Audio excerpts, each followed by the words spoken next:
and do what you were supposed to do with it by law, you can no longer collect the tax. Is everybody with me on that? It's called a poison pill.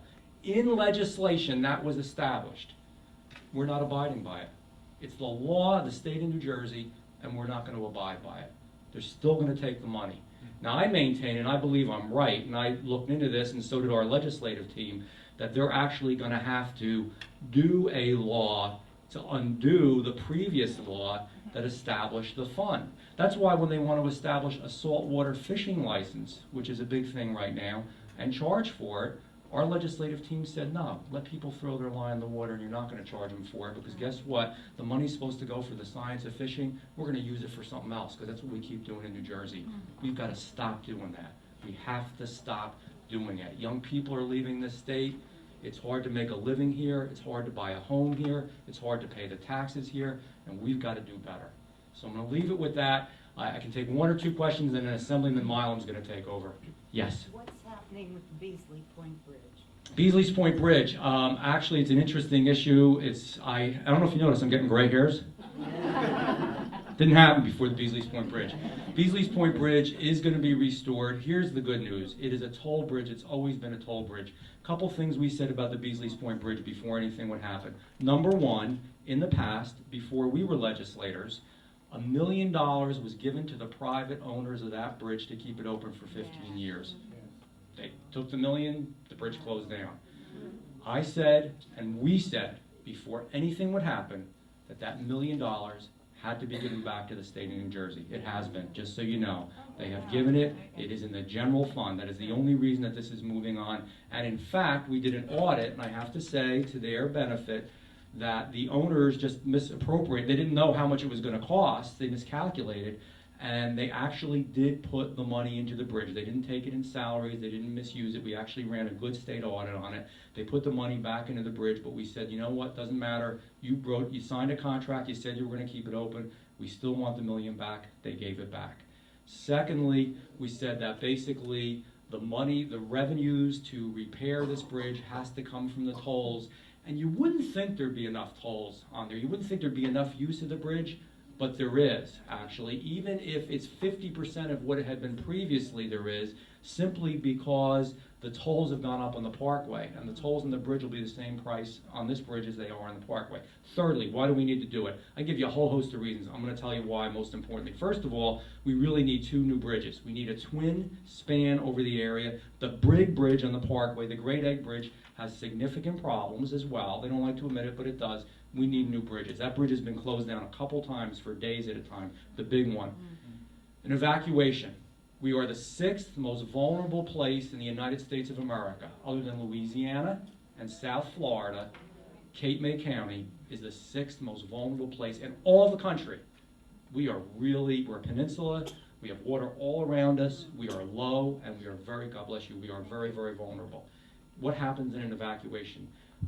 Again, this legislative team, we established an evacuation task force, met throughout the entire state of New Jersey along the coastal areas from Monmouth County, actually from Middlesex County, all the way down to Cumberland County.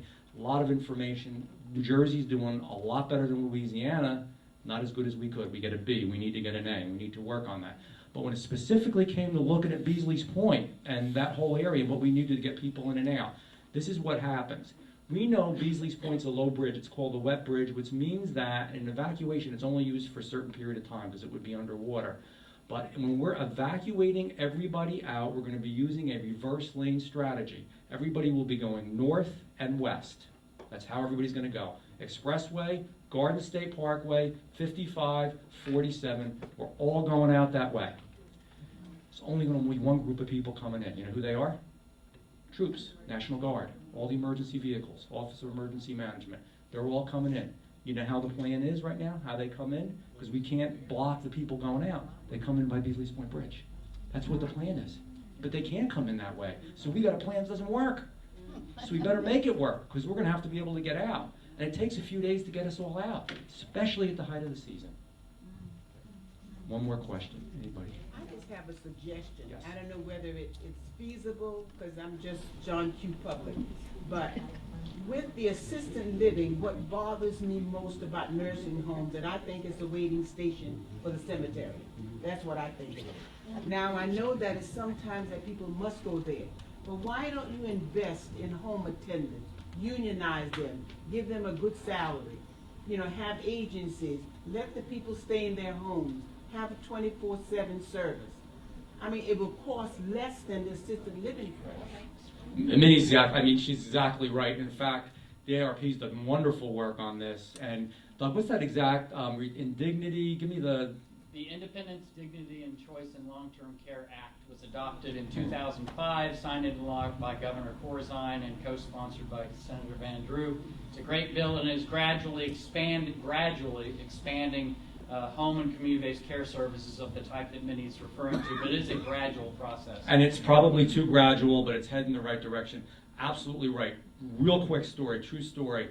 Public housing. This was one of my first 2 years as an assemblyman. City of Millville. They have a nice public housing facility there. And one of the problems they had all these folks who were really not ready for a nursing home, but who would live there, who were seniors, but really needed more help.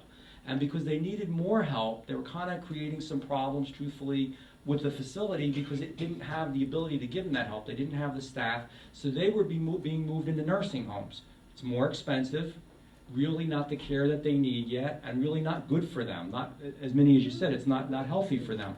So we established this pilot program there. Alvio Cirrus was a speaker then. Make a long story short, the lady that gave the ribbon cutting speech was somebody that had prematurely been moved into a nursing home. Now imagine that a lady who was able to give a speech at a ribbon cutting had been put in a nursing home. That's wrong, and we're misusing our resources, and you're absolutely right. Yes?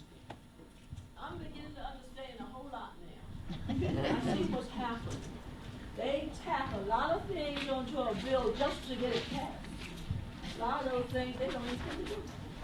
But they tack them on to make it desirable so they can get that bill through. That's what I'm here to It's politics. But we're, you know what, everything we put on the bill, we try to get done. We don't always succeed, but we sure try. I want to thank you all very much. I consider so many of you my friends over the years. I look forward to working with you in the future. You know that if you ever have any questions, any ideas, any problems, you know where our legislative office is in Cape May County. We're a resource for you. Always feel free to use us. Take care, guys.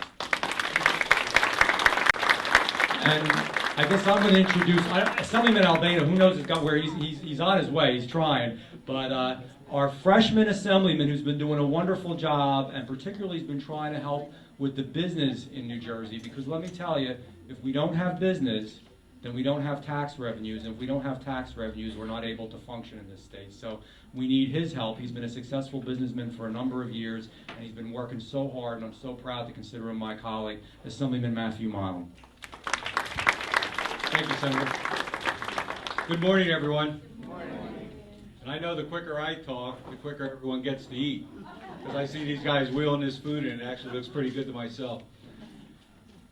I absolutely recognize many, many faces here. As you can imagine, the last 18 months has just been a real whirlwind for me. And I always just like to kind of back up for the people that don't know how I got involved. Someone that didn't know he was going to be doing this 2 years ago. I've known Senator Van Drew for a number of years, and he actually helped me on a very, very important project that I did for the YMCA. And the YMCA had a very, very heavy loan with CREDA, the Casino Redevelopment Authority. And I sit on the board at the YMCA, and there was a lot of board members there that thought they were just going to get this thing go away. They thought that CREDA was just going to help them expunge it, make it, you know, it was close to about almost $1 million that the Y had hanging over their head with this, and they were paying interest only for years. So I just saw Jeff one day. I said, do you know anybody at CREDA? I said, I'm trying to figure out what this loan is all about. And of course, he took me right down there, and we investigated it and found out it was 13 casinos, each had a piece of this $1 million to the Y, and it would take every one of them to agree to forgive this loan. Never happened in a million years. All 13 would never agree. But in lieu of that, all 13 did agree for payment in full, they would knock that thing down 30% if they got payment in full within 1 month. So I went back to the board meeting at the Y, and I waited for the first one to say, oh, we're going to contact so-and-so, and they're going to make that thing